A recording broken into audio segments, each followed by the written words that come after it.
बेबाक बात पुष्पेंद्र के साथ देहरादून हेडलाइंस के इस प्रोग्राम में आप सभी का स्वागत है। इस कार्यक्रम में हम बातें करेंगे हमारे जनप्रतिनिधियों से, नेताओं से कि उनका समाज के प्रति उनके दायित्व क्या हैं, उनकी विजन क्या है समाज में विकास के लिए।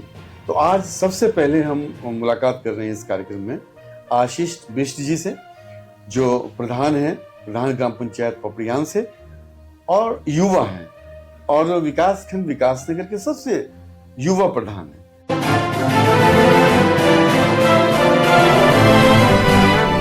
आशीष जी, आपका बहुत बहुत स्वागत है हमारे इस प्रोग्राम में बेबाक बात पुष्पेंद्र के साथ। अपने बारे में थोड़ा सा बताइए कि आपकी पारिवारिक पृष्ठभूमि कहाँ से रही? मेरा नाम आशीष बिष्ट है और मैं मूलतः जौनसार बावर नराया गांव से बिलोंग करता हूं और काफ़ी साल पहले हम यहाँ पे आशा रोड़ी जो ग्राम पड़ता है जी, यहाँ पे हम माइग्रेट हुए हैं। अच्छा। तो मेरी पारिवारिक पृष्ठभूमि है कि मेरे पिताजी किसान हैं, खेती बाड़ी का काम देखते हैं। क्या बात। और दिहाड़ी मजदूरी वगैरह करते हैं। माताजी घर का व्यवसाय देखती है और बस यही पृष्ठभूमि है। बाकी परिवार में भाई है, बहन है, सबसे छोटा मैं ही। अरे वाह, क्या बात है।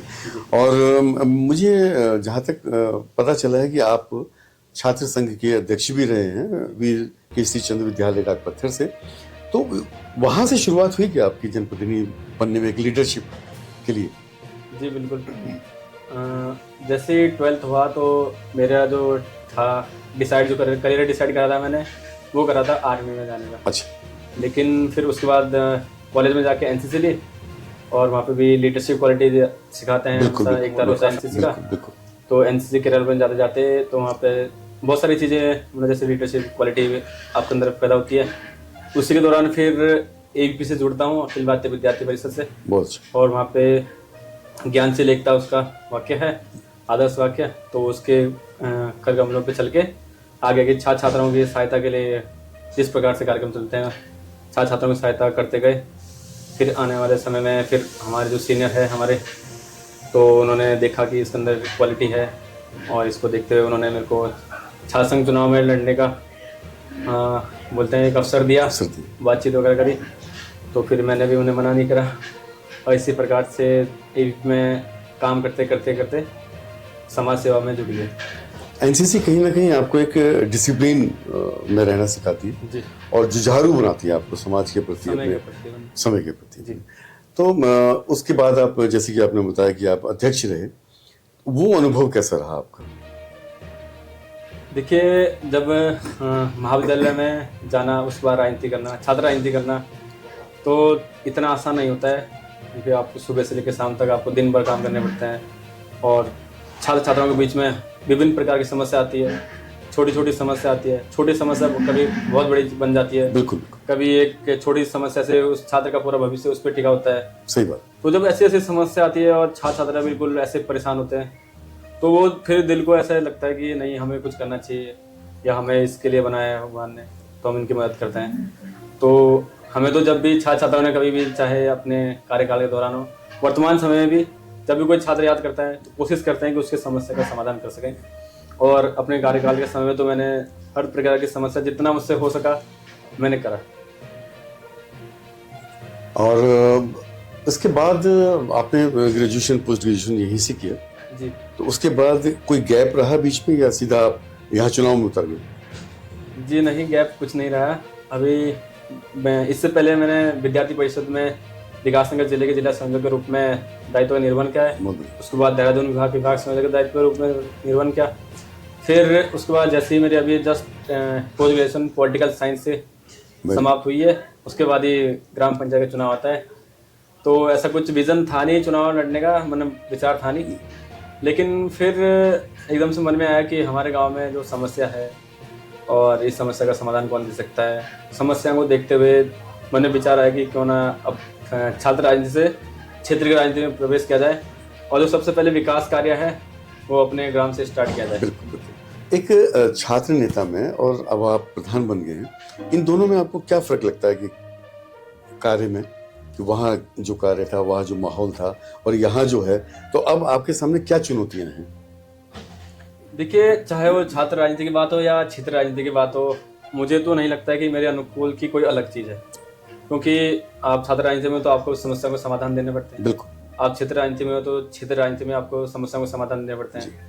आप लोगों के बीच में जाओगे तो लोग आपको प्यार करेंगे, और आप लोगों से दूरी बनाएंगे तो लोग भी आपसे दूरी बनाएंगे। बिल्कुल बिल्कुल सही बात। और रही बात विकास की, तो महाविद्यालय में विकास आज आप देख सकते हो कि चाहे वो कॉलेज में आने वाली रोड हो, जितना भी है इंफ्रास्ट्रक्चर वगैरह, पानी की व्यवस्था वगैरह, पर्याप्त व्यवस्था करी है पहले से काफी अच्छा जी। और रोड की जो हालत थी बहुत खराब थी। छात्र छात्राओं की सुविधाओं के लिए भी काफ़ी सारे कार्य किए गए हैं। 4 दिन की उसमें भूख हड़ताल भी है। हमारे क्षेत्र में एकमात्र पश्चात में सबसे बड़ा महाविद्यालय है। बिल्कुल बिल्कुल। तो वहाँ पे जब ऐसे मूलभूत विषय नहीं थे तो खुद को भी लगता था कि हम इतने बड़े महाविद्यालय है, लेकिन यहाँ पे मूलभूत विषय नहीं है। उसके लिए फिर 4 दिन की भूख हड़ताल करी थी। आज शासन से स्वीकृति मिली है, लेकिन अभी ओपन नहीं है। इसके पीछे भी जल्दी एक आंदोलन होगा। अब मेरे ख्याल से छात्राओं के लिए भी एक आवास बन गए शायद जी, है ना, वो भी एक अच्छी सुविधा है, क्योंकि दूर दराज से यहाँ पे छात्र आते हैं पढ़ने के लिए, तो उनके लिए रहने के लिए एक व्यवस्था, अच्छी व्यवस्था हो जाएगी। अभी तो हमारे पास महाविद्यालय में IT लैब और छात्र छात्रा दोनों हॉस्टल हमारे पास बन के तैयार हो चुके हैं। और हमारे यहाँ पे अभी PG में बहुत सारे विषय कम है और UG में भी विषय नहीं खुले हैं। जैसे हमारे महाविद्यालय में पर्याप्त विषय खुलते हैं तो भविष्य में ऑटोनोमस कॉलेज के रूप में देखा जा सकता है उसको। बिल्कुल। क्षेत्र हमारे पास पर्याप्त है, पर्याप्त, और फिर हॉस्टल भी चालू हो जाएंगे। इसी प्रकार से धीरे धीरे प्रयास रहेगा कि अभी भी महाविद्यालय में जो निर्माण कार्य और जो सुविधाएं हैं हम किसी ना किसी तरह से वहाँ पे पूर्ण कर सकें। बहुत अच्छी बात है। जो आपका लगाव वहाँ से बने रहेगा तो कुछ ना कुछ परिवर्तन वहाँ पे, अच्छे परिवर्तन होते रहेंगे। जी जी। तो अब ग्राम पंचायत में जो आपका चुनाव आपने लड़ा है अभी और आप प्रधान निर्वाचित हुए हैं, ये प्रेरणा या ये विचार आपको कहाँ से मिला कि मुझे अब प्रधान निर्वाचित हो जाना चाहिए? ऐसे कुछ 2-4 फोन मुझे आए थे जब ये चुनाव पंचायत चुनाव स्टार्ट हुआ था कि आपको चुनाव लड़ना चाहिए। तो मैंने सोचा कि नहीं, फिर मैंने सोचा अभी छात्र राजनीति में और लंबा समय देते हैं, उसके बाद क्षेत्र राजनीति में आएंगे। तो फिर कुछ लोगों ने बोला कि नहीं, ये समय है, आपको आना चाहिए। तो उनका भी धन्यवाद करना चाहूँगा कि आपने मेरे को कहीं ना कहीं एक आशा की किरण मिलती है। तो इसी प्रकार से फिर अपने गांव में आया और गांव वाले से पूछा, और उसके बाद मीटिंग वगैरह जैसे है, तो किसी का भी मुझे ऐसा नहीं कि किसी ने भी ऐसा मना करके नहीं लड़ना। हालांकि कुछ जो थे उन्होंने कहा कि अभी आपके पास समय है, क्योंकि जो ग्राम प्रधान का आपका पद है वो एक कहते हैं कि उसमें एज का है, आपका बूढ़े होने चाहिए, आप बड़े होने चाहिए। ऐसा कुछ नहीं, ऐसा कुछ लोगों के विचार थे। तो आपके पास अभी उम्र है, आप आज से 10-15 साल बाद प्रधान का चुनाव लड़ लेना जी। तो मैंने वो चीज़ें नेगलेक्ट करके कि फिर मैंने अपना मन बना लिया कि नहीं, अब तो क्षेत्र राजनीति में उतरना है और गांव के विकास के लिए मैं चुनाव लड़ूंगा। बहुत अच्छा, बहुत अच्छा। आप युवा हैं और आपके पास काफ़ी योजनाएं होंगी, विचार होंगे, और वो जरूरी है अब परिवर्तन के लिए समाज में। आप चाहें तो जो जिन्होंने आपको सहयोग दिया, जिन्होंने आपको प्रेरणा दी, इस कार्यक्रम के माध्यम से आप सबको धन्यवाद कर सकते हैं आप जी। तो मेरा सभी ग्राम पंचायत, चाहे वो छोटे से लेके बड़ा हो, छोटा बच्चा हो, इतना भरपूर प्रेम मिला है सभी ग्राम वासियों का कि उसे भुला पाना मेरे लिए 5 साल क्या, मेरे जिंदगी भर में मुश्किल है। क्या बात। उनका प्रेम जो इस चुनाव में मिला है, भविष्य में उनको उस प्रेम को कभी नहीं भुला पाऊंगा। और सभी का दिल से धन्यवाद करता हूँ कि आपने मुझे इतना प्यार सम्मान दिया और इतने भारी मतों से मुझे विजयी बनाया है। जरूर आपकी इस बात को देख के सब लोग खुश होंगे और आपका सपोर्ट करेंगे, आपको साथ देंगे आपको। अच्छा, अब ग्राम पंचायत में जैसे कि अब आप प्रधान हो गए, आपके शपथ ग्रहण भी हो गए हैं जी। ऐसी क्या योजनाएं हैं जिससे गांव का विकास हो, या गांव में जो कुछ छूट गया हो, कुछ परिवर्तन हो, अच्छा परिवर्तन हो जो पहले ना हो पाया? देखिए, हमारे छोटे छोटे 6 गांव को मिला के हमारी पंचायत बनती है, ग्राम पंचायत पपड़ियान। तो कहीं ना कहीं हमारे यहाँ सबसे बड़ा जो अभाव लगता है मुझे, वो खेल का मैदान, ग्राउंड का है। बिल्कुल बिल्कुल बिल्कुल। क्योंकि बच्चों को देखते हैं तो कभी स्कूल की बाउंड्री के अंदर जहाँ छोटा मिलता है तो वहाँ पे वॉलीबॉल या कुछ खेलने लग जाते हैं, कबड्डी वगैरह। तो सबसे मुझे लगता है कि सबसे पहले खेल का मैदान होना चाहिए, वहीं से आपकी बुनियाद शुरू होती है। जब युवा आपका सक्षम रहेगा और नशे से दूर भी रहेगा, बल्कि युवा अगर आप खेल में बने रहेंगे, सही दिशा उनको मिल जाएगी, बिल्कुल सही दिशा में जाएगा। तो सबसे पहले मेरा प्रयास भी है, मैं कंटिन्यू लगा भी हूँ, अब इसमें प्रयासरत रहूँगा जब जितना हो पाएगा मैं ग्राउंड के लिए तत्पर होऊंगा, युवाओं के लिए। मेरे ख्याल से मैं आपको विचार देना चाहूँ, अगर आप स्वीकार करें तो एक सामुदायिक केंद्र भी होना चाहिए जहाँ पे गांव के छोटे मोटे कार्यक्रम के लिए कहीं जगह न ढूंढनी पड़े। और एक बहुत महत्वपूर्ण चीज़ है कि आजकल सब जगह, जैसे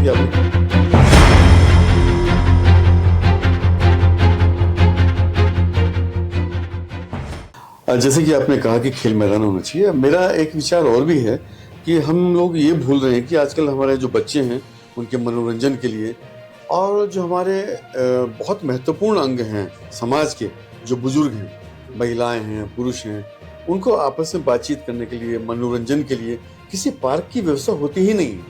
जबकि आप देखेंगे कि अच्छे अच्छे शहरों में, अच्छी जगह में एक खास जगह पे पार्क की व्यवस्था होती है ताकि सब उसमें मिल सकें, बात कर सकें, मनोरंजन कर सकें। जैसे कि आजकल प्रचलित है कि योगा कर सकें, आपस की सुख दुख की बातें कर सकें, ऐसा भी कुछ होना चाहिए। आपकी बात काटूंगा थोड़ी सी।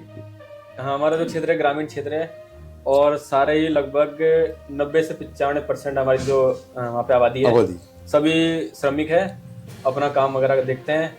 तो मुझे लगता कि जिम की जरूरत है या किसी पार्क की जरूरत है, वो अपने आजीवन जीवन में ही स्वस्थ है, कुशल है, और उनके लिए वही सबसे बड़ा जिम है और सबसे बड़ा पार्क है, वही उनके लिए सबसे बड़ी मेडिटेशन है। बहुत बढ़िया, बहुत बढ़िया। कहते हैं कि कार्य ही पूजा है। जी, कार्य ही पूजा है। अच्छा, कुछ और ऐसे कार्यक्रम जो पहले आपके यहाँ ना हुए हों, गांव में जो जरूरत हो, ऐसा कोई कार्य? देखिए, आज भी पंचायत में है कि श्रीपुर और मल्लावाला 2 ऐसे गांव हैं कि 1.5 से 2 किलोमीटर उनको पैदल जाना पड़ता है। तो वो आटे का कट्टा उनको अगर घर तक पहुंचाना है तो सिर पे लेके जाना पड़ता है। दोनों ही गांव ऐसे। तो आज के इस युग में अब आप एक महिला, एक पुरुष 40 से 45 किलो का कट्टा लेके जाती है, तो वो भी थोड़ा दयनीय विषय है। उस पर विचार कर रहे हैं।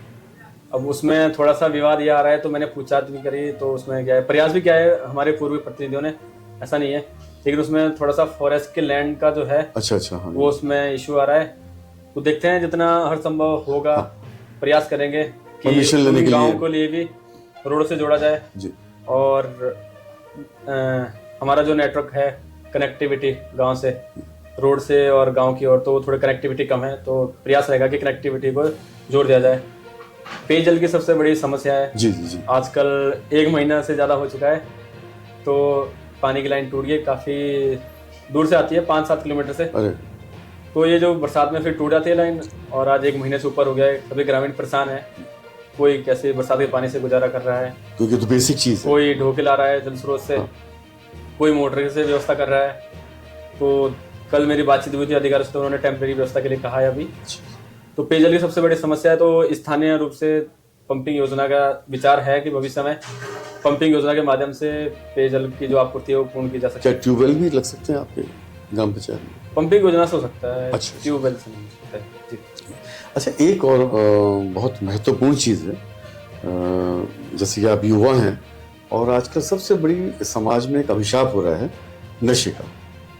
बातें तो सब करते हैं, लेकिन इस ओर प्रयास हमारे कहीं ना कहीं हल्के रह जाते हैं। आपका क्या मानना है कि इस नशे की कुरूपता को दूर करने के लिए हमें क्या करना चाहिए? देखिए, जैसा आजकल नशा है, तो लोगों के जो विचार है, बड़ी बड़ी रेलें निकाल देंगे, बड़े बड़े पोस्टर लगा देंगे। आपने देखा होगा नो स्मोकिंग के बोर्ड लगे होते हैं, लेकिन वहाँ पे स्मोकिंग होती है। बिल्कुल। तो ये सब चीजें ना करते वहीं पे होती है, पंजाब में लिखा होता है। बिल्कुल सही बात है। तो ये सब चीजें ना करते हुए हमें सबसे पहले, ऐसा नहीं है कि हम सबको पता रहता है, भले अपने फैमिली मेंबर्स में अगर कोई हमारे यहाँ स्मोकिंग करता है या नशा कुछ करता है तो शायद ना हो, लेकिन मैक्सिमम सब लोगों को पता रहता है। तो हमें उसका अपनत्व वाला भाव है जो उसे अपने से जोड़े जी। फिर उसकी समस्या जाने की कहाँ समस्या आ रही है, फिर आप उसे जब फ्रेंडशिप वाला एक प्रेम दोगे, बिल्कुल आपस में समझोगे, तो कहीं ना कहीं आप उसे फिर अपनी फ्रेंडशिप के रिगार्डिंग आप उसे नशे से दूर के लिए कहोगे तो दूर होगा।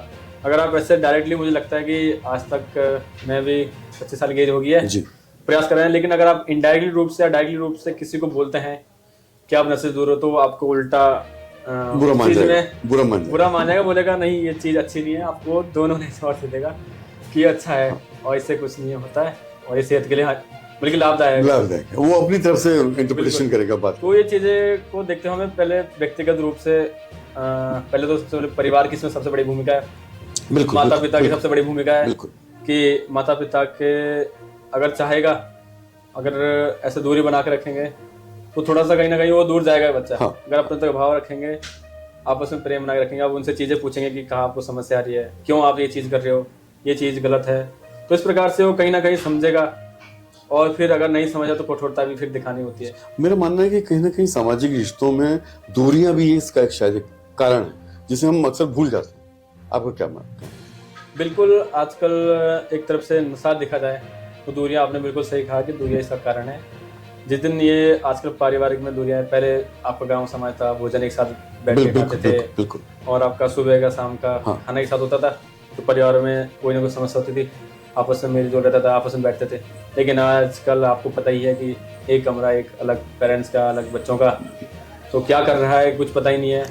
पहले की व्यवस्था होती थी कि शाम को या दिन में एक साथ बैठेंगे तो नेचुरली खाना खाते खाते बातचीत भी होगी, और जब समस्या हुई तो उसका समाधान भी कोई ना कोई बता ही देगा उसका। ये बात है। तो पारिवारिक समस्याओं पे हमें, जो परिवार का जो हमें मेल है, आपस में संबंध है, वो हमें मजबूत करना होगा। बिल्कुल, बिल्कुल, तो धीरे धीरे परिवार से गांव, गांव से समाज, इस प्रकार से पूरा हमारा लगता है कि भारत।